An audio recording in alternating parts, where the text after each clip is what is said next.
Welcome to this month's RLW. This is a very special one on a Friday afternoon, and have a topic that is timely and incredibly interesting. My name is Heidi Ellsworth, and I'm the president of Roofers Coffee Shop, and we are here today to talk about selling sustainability, sponsored by our friends at LP. This is just going to be a great webinar that you're going to be able to use throughout your company. It really is timely in what's happening with our economy and in our culture. Today would be Kris Gray with LP Building Solutions. Kris, welcome to the show. Hi, Heidi. Thanks for having me. Again, I'm Kris Gray. I'm a resource manager with Louisiana Pacific, or LP, at our Sagola mill in Sagola, Michigan. I guess a little bit about myself. I grew up in northern Wisconsin. I live in northern Wisconsin still. We're in the UP of Michigan, our mill is, but I live about an hour west of here in northern Wisconsin, about 30 minutes from where I actually grew up. And that's why I became a forester. So I grew up hunting and fishing, loving the outdoors, loving everything about it. I've got a cousin who's a wildlife biologist, and he's a little bit older than me. So I watched him go through college and get that job. And I thought, that'd be something I want to do. And so when I went to school at UWSP, University of Wisconsin-Stevens Point, they have a big natural resources program. So I went in kind of undeclared natural resources and lucked into a summer job, forestry job, and really enjoyed that. So I thought, well, geez, this is why not forestry? There's far more jobs in forestry than wildlife. And I actually had a professor in one of my survey courses, my freshman or sophomore year, and he was a wildlife professor. And he said a forester will do more wildlife habitat management in one timber sale than most wildlife managers will do in a career. And it was like, all right, that's what I got to do. And after college, I ended up working for a paper company as an intern, which was kind of a timber tech position, setting up timber sales. And then I got a full-time position with them after a year of that, and was a procurement forester for a paper company for 10 years. And then pandemic hit and my mill shut down. So I had a little hiatus from the industry for just a couple months, and then worked for a utility for about just shy of a year, and then came to LP in the fall of 2021. So wow, great experience. Yeah, thank you. I've been the resource manager here at Sagola for two years basically now, and that's kind of a fancy title. I'm the forester for the plant. I buy all the wood for the mill, and I manage our sustainability program, as well as manage our fiber needs. So I buy the wood, I sell the byproducts, and make sure that we have enough wood on hand and in the pipeline to run the plant. So let's go, Kris. Speaking of that, let's first of all talk about the importance of sustainability in building products. And specifically, we're talking about, wood. And I mean, obviously, that's what so many buildings are built up. So talk to us a little bit about the importance of that. Sure. So basically, especially when you're talking about housing, homes, buildings, sustainability is got to be high on the list, because I'd like to be here a long time. My kids are going to be here a long time, hopefully, and their kids, and on down the line. So if we're building with things that aren't sustainable, that really hurts the prospects of the future. So wood is a durable, sustainable building product.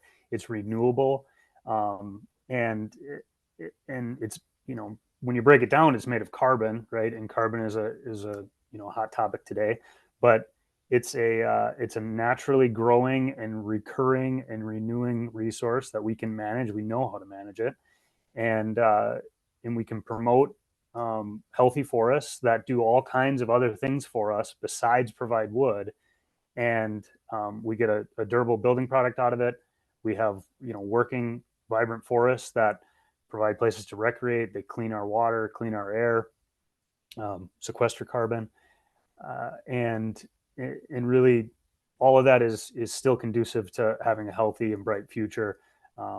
and for me, sustainability is really about the future. So you as a forester, um, when I'm overseeing a timber harvest or buying wood from a timber harvest, all the things I'm looking at, either when setting up a timber sale or it's being executed, it's being harvested, is what is that going to look like 30, 60, 100 years down the road? And all those things we're doing are to promote the regeneration and make sure that that forest is intact and continuing to function. It's not like there's a lot of building products that we use that, they're mined or extracted, and sure, you can reclaim the site, but you can't, make more of it. There's only so much of it available. Wood, we can grow more into perpetuity. So Yeah. And we're gonna, I'm in the Pacific Northwest. I live up in the mountains, and that's exactly, I really, what you're talking about, managed forests or healthy forests, especially with all the forest fires and everything that is happening out there right now. I don't think that's ever been more true than today. absolutely, yeah, it's really, and your part of the world is different than my part of the world, but in general, um, and I'll get into this later too. I'm sure we will, but you can let the forest just do its thing, right? Like, don't touch it, let it go, and it will go through its natural processes. But we've removed a lot of the natural things that happen in a forest and how forests are naturally evolved to work in the ecology. Fire is one of them. We suppress fire, right? Um, there's all kinds of things that we are here, and there's no way to disentangle humans from the current forest conditions. And like in the lake states, we live and work amongst and within the forest. My house is in a subdivision in the trees. Yeah. So we can't Yeah. let forest fires run through there. So Mm-mm. in the absence of those natural disturbances, we kind of get to play that role and get forest products out of it. So it's a win-win. It is. It is. And I think it takes, a corporate, as we always say, things start at the top, right? It has to be a corporate objective. And LP has really been on the forefront of that. And for everyone who's on, we're getting some great comments in the chat. A lot of people are here who we know. I'm so happy to see everyone. But a lot of, Kris, as a lot of roofing contractors also do siding. And so they are working with LP. We just had Christina Hill in here saying, we love LP, which is so great. So talk to us a little bit about LP sustainability commitment and what they're really doing. Sure. And LP is we were originally GP, Georgia Pacific 50 plus years ago spun off Louisiana Pacific. And that's why we're Louisiana Pacific. And they're like, well, the parents GP, LP. So we were at the beginning always a forest products company, but we had sawmills, we had OSB mills, oriented strand board mills, and siding is really kind of a newer thing um, in the 50-year history of the company. But we've always been a forest products company, and today we really have 5 pillars of that sustainability commitment. And any forest products company needs to be committed to sustainability, or you don't have a future, right? If you don't make sure you have enough wood in your wood basket, you can't operate your plants. So those 5 pillars are really governance, people, environment, products, and communities. And a core value of the company is do the right thing always.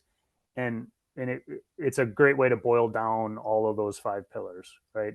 Um, my main focus in those 5 pillars are going to be, always people, right? Both our people and the people in our communities and our customers and their safety and well-being and all that. But then our environment, with the forest, the environment, right? Products, and then our communities, our local communities that our mills are in, and that we, again, our customers are in. So if we do the right thing and we focus on doing the right thing, we're going to be sustainable. It's kind of, they go hand in hand. So It does go and hand I in hand. right. I was just going to say, for anybody who wants more of this, we have a ton of information, really solid information on our website, lpcorp.com. And a really easy way to find it is just keyword search sustainability, and you'll find our sustainability report, our forestry brochures, um, our anything you can ever want to learn about LP and sustainability is there. So way more than I could ever, speak to in this. So. And actually, I went through that. I went through the report. It was really interesting, very beautiful, and easy to digest. So you can find that link to the site and information on Rivers Coffee Shop directory for LP. So check it out. But we're going to talk a little bit about moving forward on, forestry management and particularly aspen. And so, Kris, before we go into this, I have to say, and I should have known this, but as I was learning and, first getting involved with you and LP and everything like that, and I saw that it was aspen, I was just like, wow, that's so awesome, because we have aspens where, in our yard, and they come up and they grow up through your grass. They are just like the most, they'll grow anywhere and in our region. And I thought, how brilliant. That makes so sense because they are so prolific. So talk to us about aspen and LP and forest management. Sure. Well, I guess, and I'll say this, that I'm going to be speaking really from a lake stick centric position. Michigan, Wisconsin, Minnesota, but it is the same tree, right? Aspen. Our two main species that go into our products are trembling aspen and bigtooth aspen. The aspen that you're seeing is going to be predominantly trembling aspen. So, Right. I mean, it's the same species. It's a little different, looks maybe a little different in the mountains than it does here in the lake states. But if you came to the lake states, you'd be like, hey, that's aspen, and Right. you would recognize it. So, the management is a little bit different, but the tree is the same, and the life history of the tree is the same. So, and the ecology is very similar. So, it's a pioneer species. So I guess what I want to, and I'm going to try very difficult to keep my jargon, on where it makes sense. But there's when I met my wife, not to get on a tangent, I told her at the time I was a stumpage buyer, and she just nodded along. And it was like a year later, she was like, what does that even mean? You don't buy stumps. I was like, oh no, stumpage is standing timber. You buy standing timber from landowners as stumpage. Um, so I'm going to try to No. keep my jargon to where people understand what I'm talking about. But so aspen is a pioneer species. That means that basically, say out west, a big fire, even in the lake states, a large fire or a wind event blows down the current trees that are there. In the west, again in the mountains, it might be an avalanche, it might be just a standard placing fire. And an aspen can either blow in on seed. It's a very light seed. It looks like cotton almost, blowing in around June in most of the northern tier of the country. And there's a tiny little seed. It's like a millimeter and a half, 2 millimeters wide, and it's floating on this little cotton. Cottonwood is a aspen species as well, and Right. it just Okay. makes more of it. So anyways, that very light seed travels a long way on the wind, and it typically, where it lands, it's not going to grow. But if it lands in a fresh burn or a suitable, basically mineral soil, it'll grow from seed. The other way that aspen grows back and pioneers a site is, say in the lake states, we have a lot of mixed forests where it's northern hardwood, which is very sugar maple dominated. There will be aspens mixed through, because at some point when that stand was originated, there was one of those seeds landed in the right spot and grew an aspen tree. Well, they're spread out throughout that hardwood stand. Well, a wind event comes through, or in the early 1900s, people logged. Right. And basically, clear cutting was how you logged then. Well, when a wind event or a avalanche or logging happens to a stand that has an aspen component, and you open up the soil and open the soil to the sun, those aspen roots resprout, right? And when you said aspen's coming up in your yard, it's the roots of Yeah. the adjacent trees sprouting, Right. from latent buds on the roots. So that's really what we do in forest management with aspen is that we take an existing aspen stand, we clear cut it or coppice harvest it, and those roots sprout back, right? And that's they do that for a few reasons, but you can't get that response unless you cut all the trees basically, or most of the trees. You need the sun. The sun warms the soil, that initiates that sprouting response. It's really about the temperature of the soil. So if you have a lot of shade, you won't get that sprouting response. Um, and that so an existing aspen stand that maybe at maturity has 300-400 trees per acre or stems per acre will sprout back at 15 to 30,000 stems per acre. And then it naturally, because it's a pioneer species, those are kind of definitionally sun-loving trees. They don't do well in shade. They need to be able to be in full sun.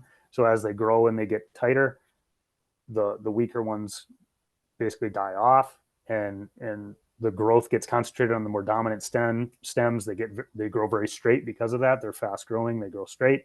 Again, they're sun loving, so they don't hold on to lower branches. The branches die and fall off as the top branches keep reaching for the sky and the sun, and you get a very nice new stand, right? So again, and then it's a pioneer species. So one of the definitional things of pioneer species is they don't live forever. They're not long-lived trees. In the mountains, they can live a little longer, but the individual trees above ground are really, especially in the lake states, they're about limited to about 80 years. On a weaker site, 50 years, or a sandier, drier site, only 50 years. So, and they can live longer than that on really premium sites, but they're not in any sort of good quality. They're rotting on the inside. They're not really growing that much anymore. They're just kind of sitting there. So, in aspen forestry, forest management, you're basically managing that stand of aspen to be aspen, to maintain it as aspen. Because if just left to its own devices, it's gonna go through the stages of succession and become a different type of timber, a different forest type. It's going to move towards more long-lived species, more shade-tolerant species that are growing underneath those aspen trees, because there's aspen not growing under aspen unless the overstorage is removed. So basically that conserves that timber type, and and that habitat type that's very important for many species of wildlife that we have.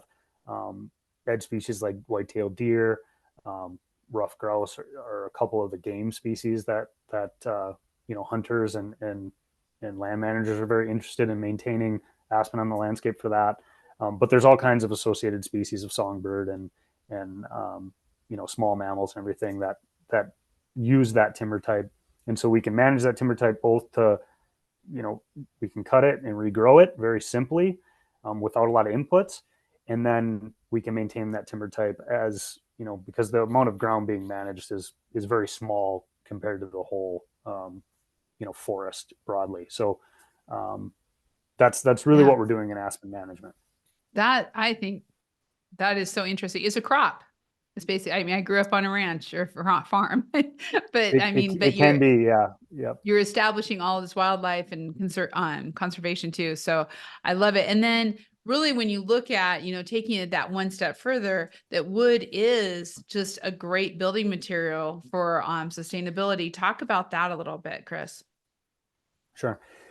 Yeah. So wood in general it's a fantastic building material. We've been building homes out of it for literally as long as people have been around. We've been using wood to make shelter.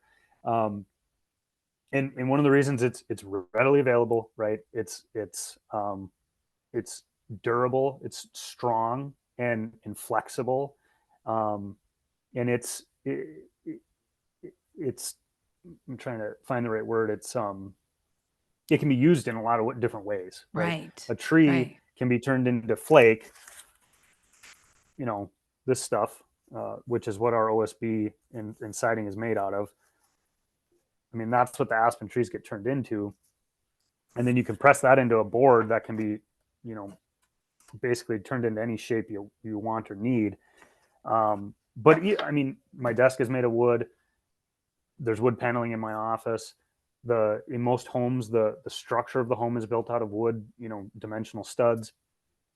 So wood is it's very durable and it's very flexible. And I mean that in the way that it's literally flexible, but it can be used in many different ways to build and protect a home. So in that, it's very resilient and strong, right? Right. It reduces waste and emissions, and a lot of that comes from, if we're using wood is sourced from sustainably managed and regenerative forests that are forests no matter what, right? We can have a timber sale or a harvest, and that forest never ceases being a forest. There's a blip where there's maybe not an overstory, but the understory is still there. The ground level is still there. The carbon in the soil is still there. We're not removing any of that. It grows back, right? So it's still a functional forest from an ecology standpoint. A lot of other building materials they're just not sourced in that way. So even though they might store carbon, depending on what they're used for, the process of getting that material is very carbon intensive. A lot of carbon is released. A lot of, and then it's just you're not recouping any of it in any of the process. Maybe once it's in the building, it's being stored there, but that's it. We're from a carbon standpoint, especially, wood is being stored throughout the process. So it's stored in the tree, it's stored in the soil of the forest. Once you use it and make a product out of it, and this goes on a home or in a home, it's stored in that home for 100 years, 50 to 100 years, and then unless that home is unfortunately burned in a home fire, that carbon is going to be locked up in that product in a landfill after it is changed out, or the home is demolished and a new home is built.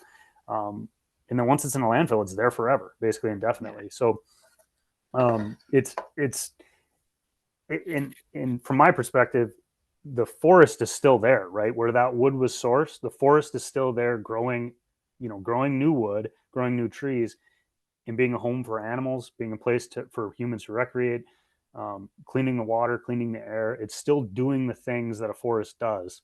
Whereas other products, they're sourced from oil, they're sourced from basically a small mine.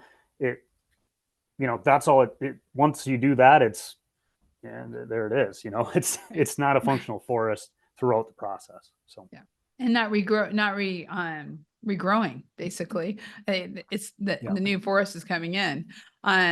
Well, and when you think about taking that, and I want you to show your bag again and your flakes, because that is really what you're able to take, and from that create this great building product with SmartSide. So let's talk a little bit about how that process.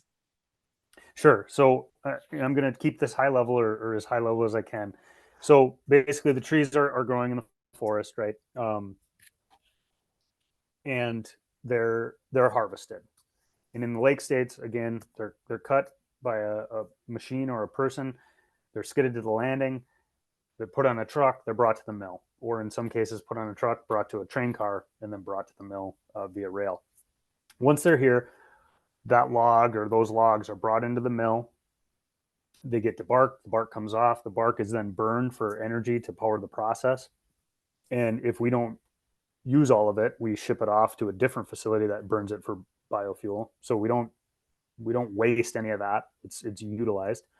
And then that debarked log goes through what's called a flaker or a strand or a waferizer, basically a disc of knives that the logs are laying in that waferizer, and it comes across this way, basically with the grain, and makes these flakes. And these flakes are just what it says. It's a flake of wood or a strand of wood, and quite thin, but that's about the representative size. Those go through a process. They're dried. The fines that come off of the flaker, so this kind of stuff, some of that ends up in the board, but a lot of it ends up in our fuel system for our dryers. So we dry this flake. Wood is about 50% water when it's cut and harvested and delivered to the mill. We dry it down to about 5% water, or under 5%, I should say. And then it goes through a blending process. So these flakes are, they're just loose flake. they're dried. They go through a blender, which is like just what it sounds like, a big drum that's spinning. Our smart guard process is applied, so that's resins, wax, zinc borate is applied in that, in glues basically, are applied in that blending process, and so these flakes get coated with the glue, the resin, the wax, and that zinc that protects our siding, for 50 years of our 50-year warranty, our 50-year substrate warranty. Every single flake is coated in that zinc borate and those waxes and resins, and then it gets laid out onto a mat. There's a mat under a giant forming machine that drops these out, and it's not random. It's literally, they're laid, one former lays them this way, and then the next former lays them this way, and then this way, and you get that oriented. That's what oriented strand board, or OSB. It's the strands are oriented in different directions over and over until you build a big thick mat, and then it's pressed into a board, and that's where the strength comes from. So I've got a piece of siding here. There's that mat after it's pressed. Yeah. This is about that thick when it goes into the press, and then it gets Wow. compressed into this, and that's it's solid wood. I mean, there's the wood plus the resins and the zinc, and then there's a paper overlay on our siding, so that's where we get this wood grain that's actually pressed into it. So it looks like cedar. This is our cedar finish. Yeah. But again, it's OSB, and it's very durable. It's very flexible. And if anybody's familiar with LP, you've seen our videos where people grab two 16-foot pieces of lap siding and it's doing this. It's fine. It's flexible and strong. But that's the quick and dirty. The edges get shaped, and that's literally a profiled edge that gets cut into it, and then painted or primed, I should say. The face is primed. The paper overlay is actually pre-primed. It's soaked with resin and primer, so the face actually doesn't get painted here at the plant. It's already that color, and then we ship it off to either be to a contractor who's going to paint it before it goes on or after it's on the house, or to a pre-finished facility that's going to paint it before the final customer gets it. So that's down and dirty how SmartSide is made. Like I say, the key there is that the protection comes from the coatings that are applied to the flake, the individual flake. So there's protection on the outside with the paint and the finish, obviously, but it's protected from the inside from rot, and that's where we get that 50-year warranty. And then it's still functionally, and it's still wood, so it moves with the house. Houses that are made of wood move. Right. They expand and contract with the elements, with moisture, with heat. So to SmartSide, because it's still wood. This still expands lengthwise, and it doesn't swell, obviously, but it moves just like natural wood would move. So it doesn't fight against the house. Some finishes don't move. They're more rigid, but they're put on a house made of wood, and the wood in the house is still going to move. So that's the short and dirty on it. So I think, just listening to you and listening how that's compressed, I think you're going to have some people who are going to say, we need a plant tour. So be ready out there. There's going to be some plant tour requests going on, because I just find that fascinating and would love to see that process. But I think, it kind of brings us back to what we were talking about earlier with the aspens and the forest management and how that works.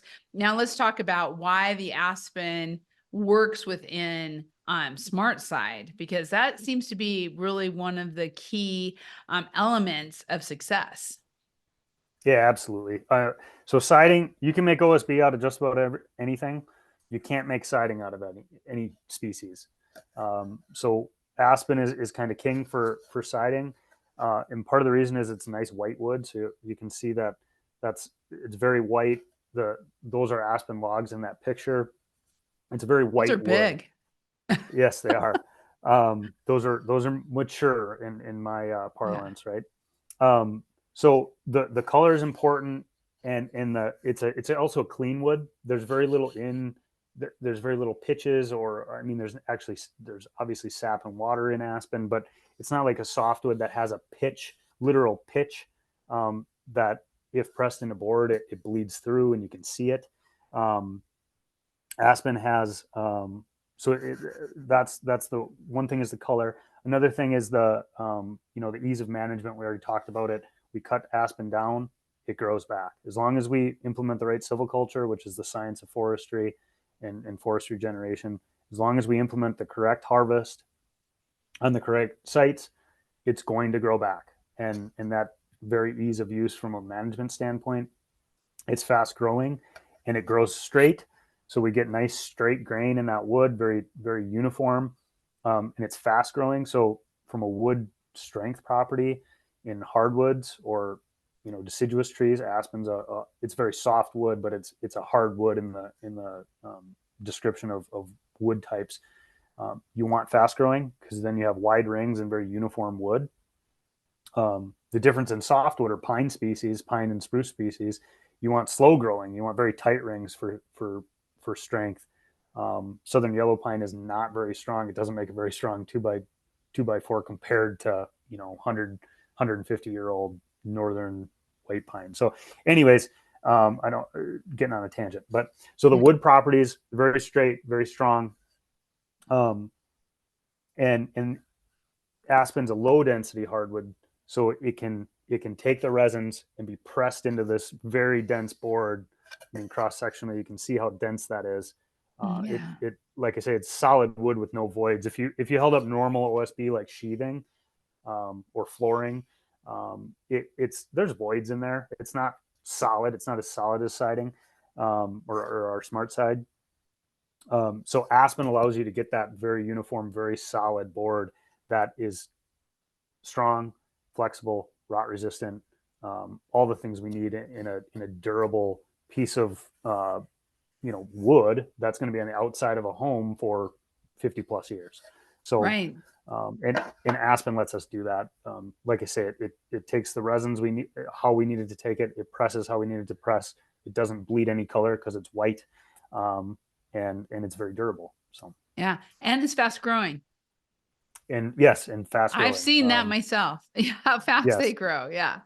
It's absolutely. amazing. I want to remind everyone, you can ask questions, make comments. If you have any thoughts in the chat, please ask them, because we are going to talk a little bit now, because really and overall, I probably should have said this more at the beginning.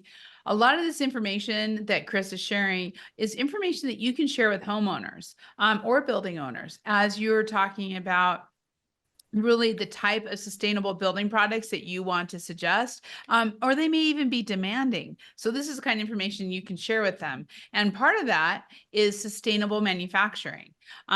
Really, how is manufacturing taking the natural resources and putting them together, creating them, manufacturing them sustainably? Kris, let's talk a little bit about that. Sure. In LP's smart side process, so I alluded to that we debark the logs, right? Well, the bark isn't wasted, doesn't end up in a landfill.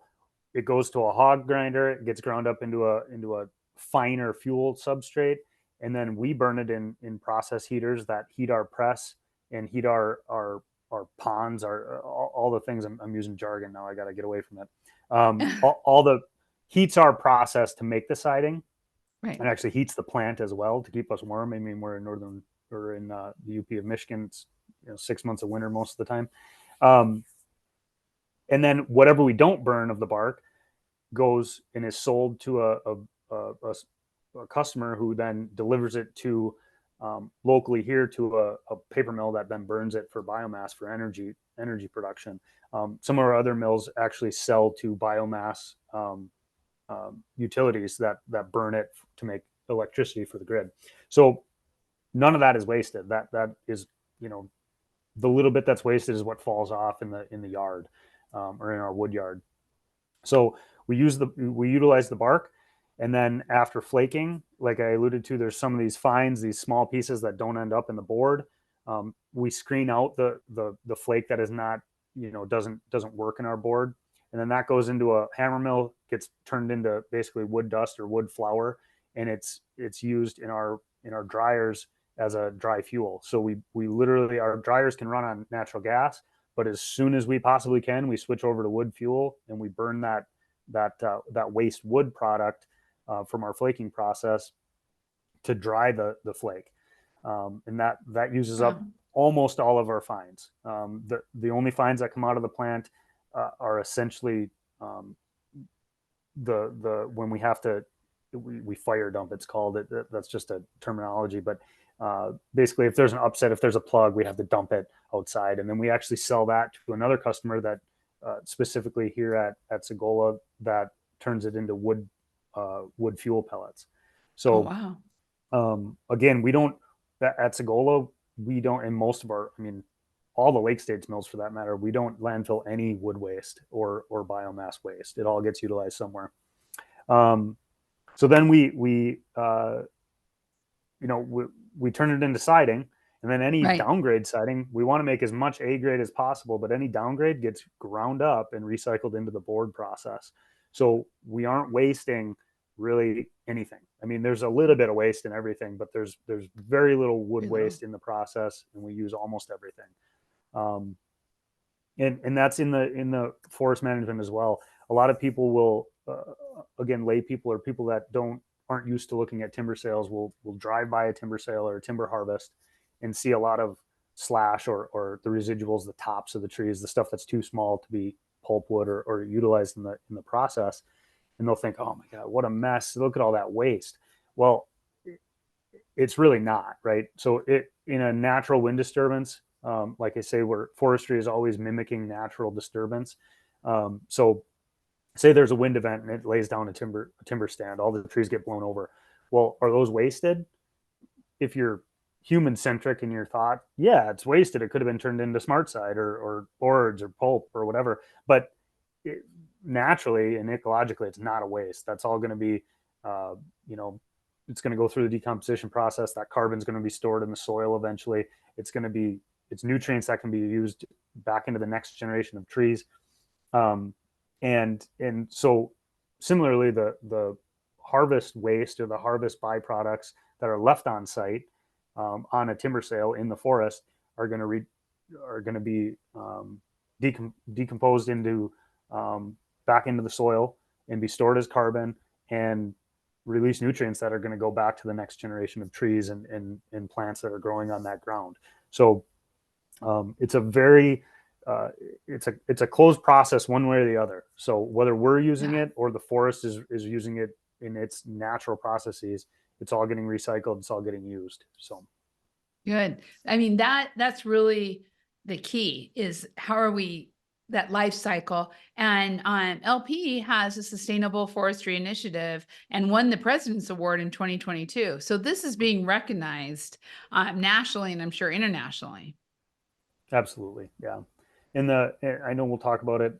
SFI or Sustainable Forestry Initiative it's a third party certifier basically. So we buy our wood, we source our fiber under that forest certification standard, and that lays out. I mean, it's a laundry list of things we have to be compliant with that our loggers are all trained. The loggers that we buy wood from are qualified logging professionals. That means they're continually doing logger education to make sure that they're up on the latest endangered species things, forest management techniques, water quality, BMPs or best management practices, and so LP requires that as part of our SFI certification. Sustainable manufacturing, sustainable, literally down to the packaging. So it's a very holistic way to prove to our customers that we are doing the right thing by the environment and the forest. So. Yeah, so important. Okay, so contractors can take this and really start talking about the sustainability part of it, but then why LP Smart Side Trim and Siding is good. So let's go over this a little bit. Sure. So I mean, we've talked about some of the good qualities and where that comes from the forestry end of it. I mean, from a ease of use. So it's wood. You use regular saws to cut this. You use regular nailers to nail it up, or screw it. Regular nails or screws to screw it up. So installation of SmartSide is very easy. Waste is reduced because of the longer lengths. It's more efficient to go on the home. And then some of our competitors, it's got one of the best warranties in the business. Like I say, a 50-year substrate warranty. The zinc borate that's in there, our 50-year warranty basically accounts for how much zinc leaches out of this over 50 years, because it is, and that's an inert chemical, Mhm. but it basically, it's water soluble. So as it rains and everything else, some zinc borate drips off with every drip of water.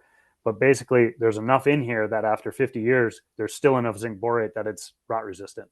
That's what our 50-year warranty is based off of. So Nice. it's a very resilient product that has a long life. And again, it's made of wood, so it's easy to use, easy to work with. It looks great, and it's made of carbon. There's carbon in there, and you're storing carbon. And we've had life cycle assessments done of our siding products that basically siding is carbon negative. So all the carbon that is burned in the process of harvesting the wood, getting the wood to the mill, processing it into siding, and then transporting it to the final customer is still offset by the amount of carbon stored in those products, Wow. and in the next generation of trees growing. So it's a carbon negative. Basically, we're not adding carbon to the atmosphere with our products. We are storing carbon. We are sequestering carbon.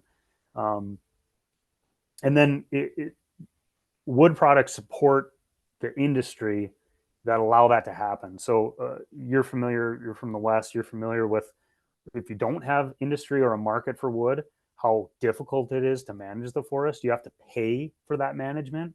Whereas Right. here in the Lake States, loggers pay for the wood. The landowner gets paid for their stumpage or their standing trees, and then they can use that money to help that the actual physically harvesting those trees. That's management, right? That we're managing that forest. But then the landowner can use the proceeds from their timber sale to put back into their lands. And whether that's a small non-industrial private landowner who's going to improve their roads, improve their trails, plant other trees, diversify the habitat, or state, federal, county landowners, municipal landowners that are going to use that money or those proceeds from that timber sale to do that on a much broader scale and improve access for people that use the lands for hunting, fishing, hiking, recreating. So sustainable forest management is really a holistic thing that wood products support. So the final purchase, you might not realize that when you buy SmartSide or any other wood product, but you're supporting a whole chain of basic, that really feeds back to literally the ground that the tree was grown Yeah. on, and To the supports those communities. communities. Yeah, Yeah. yeah, exactly. That's really interesting. And that is a great way to think about it. And I think also when you're talking about with your homeowners about Smart Side, when we think about how strong Smart Side is, protecting the buildings, I mean, from weather, we know what's going on out there. It's with the hail. I mean, we just had some huge hailstorms come through. And the fact that it's 50 years, that in itself, when you're talking to a homeowner, let alone the energy savings, the carbon, that you've talked about, 3,500 miles worth of CO2 emissions from a car. All of that can really be used in their presentations to homeowners on why to use this type of siding on their homes. Absolutely. Yep. And I think when as homeowners are talking about that, really having the talking points for contractors to talk about sustainability. Let's kind of go through that. I love this picture with the different colors and the siding, but you're at the kitchen table. How are you talking about this product? And really, Kris, I'm going to just throw in here too. that this next generation of homeowners, which we're seeing increased rates. I mean, already millennials are the largest homeowners in the country, but Gen Z is right behind them coming up, and they care about sustainability. And they also care taking it back to those communities that you're talking about, that it doesn't do harm, that it's actually helping those communities. Talk about that. That's our first bullet point, I guess, our stewardship of the forest. How can contractors use this language and really explain how this is great for that person's home improvement project? Yeah. Well, I mean, there's an old saying or idiom or whatever that foresters like to use, is that wood is good, right? It rhymes, but it's true. So, like it talked about how by using wood products, you're supporting the management of the forest that wood is coming from, especially from an LP. All our wood that we use for SmartSide is sourced locally, typically within 100 and 150 miles of our plants. So that's, we're not sourcing wood from the rainforest. We're not sourcing wood from um, forests that are in ecological danger. We're sourcing wood from sustainably managed forests. You don't have to worry about the rights of the rightful landowner being violated. We have a robust rule of law in the United States that guarantee. Every state has rules on how you buy and cut stumpage from landowners. What's fair. It protects adjacent landowners from accidental timber trespass. You just accidentally cut over the line, boy, you have to compensate that landowner. So there's law and certification that helps basically reassure people that this wood product was sourced sustainably and that forest is going to be there into the future, right? And in a healthy state. So that's just one aspect of it. Our warranty is typically longer, or not always, but a lot of times longer than the next generation of those aspen trees. So the forest that this was cut from is going to regenerate. One thing that people are always shocked by is that if you have say in the wintertime, there's a aspen coppice harvest, so a clear cut. You could walk out there right now and it's just, hundreds of yards of stumps. Well, if you came back in August, that's head high aspen whips or regeneration. It's literally one growing season. It's regrown to trees, and those are trees. They're just small trees. So, and those trees could be harvested again in 45 years on a good site. So this is going to be on the home for longer than the next generation of trees. So super durable, long lasting, and it supports local economies. So all our mills are situated in small communities. Sagola, Michigan it's hard to find on a map, right? Where our mill is. The biggest city nearby is Iron Mountain, Michigan. But our community that the people directly work at the plant, we have about 150 employees, 160 employees, and those are all good, sound, family supporting jobs. Well, we also have another 130 active wood suppliers that are from big to small, single operators to forestry companies that employ a lot of people. But all those suppliers are, again, that's supporting the wood they deliver to us and we pay them for, supports their livelihood and supports their families. And that's, again, within 150 miles of our mill. You multiply that by all the different LP facilities. You're supporting that wood product, and by putting that product on your home, you're supporting that whole supply chain. And like I said, going back, then indirectly, those wood suppliers are buying that timber from landowners, and that's supporting, either expressly in the event of an industrial landowner, supporting that landowner, or just allowing that landowner to keep that land in the family by having a timber sale and helping them pay the taxes for 10 years, or help them improve their land. So there's a whole basically supply chain that benefits from the final sale of a product like SmartSide. So I mean, it's hard to overstate how how big of an impact that one product can have on all kinds of ground, literally hundreds of thousands of acres across the Midwest and in Canada when you're talking about smart side. So.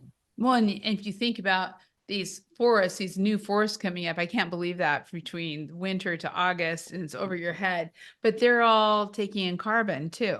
And so they're cleaning the air for us. And so it continues, you know, through that life cycle. That was one of the questions that we had was how long is the regenerative until you can actually use the wood again, 45 to 50 years. That you're right. It's exactly the same as the warranty. So that's pretty impressive. So Kris, as contractors are at the kitchen table and they're talking about this, you know, we can obviously see here there's samples, and I'm sure if Christina or some of the other contractors, Jeff, I saw in here, and Alana, we're talking about this, you know, are there ways, is there brochures, literature, different things from the sustainability report that contractors should be thinking about having in their back pocket as homeowners are asking more questions about sustainability? Yeah, I mean, our sustainability brochure or report has a ton of information. I would say it's not very digestible for the average person. It's pretty long, and there's a lot of detail and technical detail in there. We do have our SFI landowner brochures or SFI brochures, and those are also available on our website. And those kind of dial into the literal, you know, what SFI means and what we are by being certified to it, what that means for our forest management and how we promote sustainable forestry. That can be, it's very digestible, and that is something that I know, especially in places where people aren't familiar with forest management, they might think logging bad, you know, oh no, but yeah. You know, just that simple brochure explains the process, right, in very digestible terms, and it can help you start the conversation with someone and let them realize that no, these are still forests. Even after they're harvested, they're still forests. They're going to be forests into the future. And actually, by having a product or having a market for that fiber, that helps that forest remain forest, because the landowner is not going to turn it into a farm or housing, right, or use that land for something else. It's going to remain forest because there's a feasible market for it. So that's one of the things available on our website. We have all kinds of other things for the contractor. We have a lot of programs, and again, that's outside my area of expertise, but we are literally riddled with resources on our website and through our pro staff, or the right terminology. There's literal resources for contractors to go on there and for talking to homeowners, but also for, you know, how to use SmartSide more efficiently and effectively. So right, a lot on our website. So many resources, and of course all of that, or at least links to get there, can be found on Roofers Coffee Shop in the directory for LP. If there's any questions, please go ahead and get those. We're coming up on the end of our hour, but if you have any last questions, let us know. But of course, you can always send me questions through email at heidi@rooferscoffeeshop.com if you're interested in getting with Kris or finding out more about LP and how to get involved. Kris, I just have to say thank you so much. This has been incredibly informational. I really appreciate your time. Yeah, thank you, Heidi, and I enjoyed it. Hopefully, I feel like I never said all of the right things, but it's a huge topic. So I appreciate the opportunity. Thanks for having us, and thanks for letting me talk about forest management and SmartSide.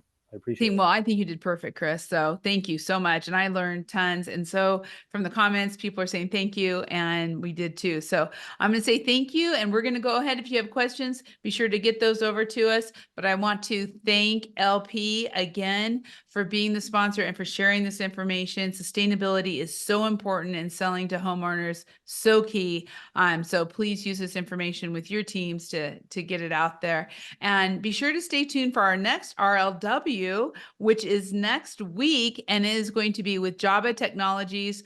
And we'll be talking about how to use your data for business intelligence. So important. How to, the hardest part is getting that data out. And then you have experts from the industry who are going to be there to talk to you about this to use your data better. Again, Kris, thank you so much for being here today. Yeah, thanks for having me. I appreciate it. Thank you all. And thank you all. Have a great weekend from this special RLW on a Friday. We appreciate you all. And we'll see you next time on Roofers Coffee Shop RLW. Have a great week.